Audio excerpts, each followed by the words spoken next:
have a red flag out, which means stay out of the water.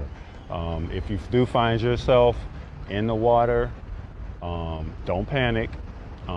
Make sure that somebody can get you help immediately. They can contact or get the attention of a lifeguard out there.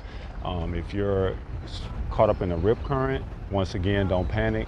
Try to swim parallel to the rip current to try to get out of it, and then start making your way back to shore. But the most important thing is, see a red flag, stay out of the water.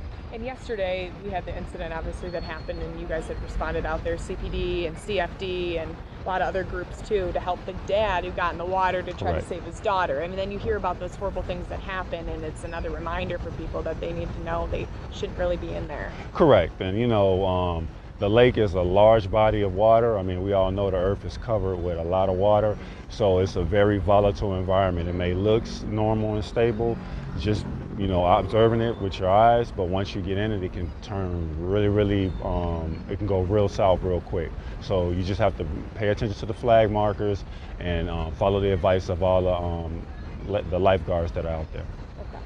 And then CPD, you guys have a Marine unit, correct? Correct. Okay, so talk to me a little bit about what they do. Well, the Marine unit is just basically the auxiliary unit of the police department that responds to any events that are in the water.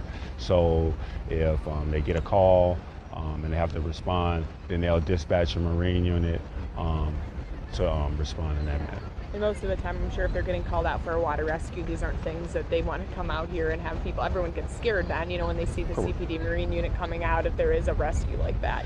What's the response like? I don't know if you've watched them before. I mean, do they have 5 people? Do they have a big group that goes out there? How do they respond to some of these water rescues? Well, actually, from my observation, my experience, is usually just depending on the event that dictates the response. So if it's numerous people, or if it's a large vessel or a boat, then of course the response is going to be large. If it's just a person, or maybe 1 or 2 people, the response will then be probably just 1 unit, preferably or typically manned by 2 people.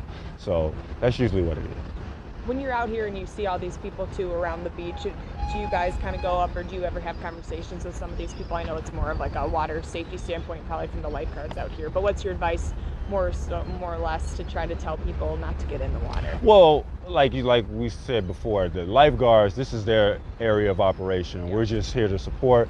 So if the flags are up and they're still observing people going into the water that shouldn't be in the water, then they'll come and ask us for assistance, and then we'll try to push the message that, hey, look, folks, we understand you guys want to come out here and have a good time, but the red flags are up, stay out of the water.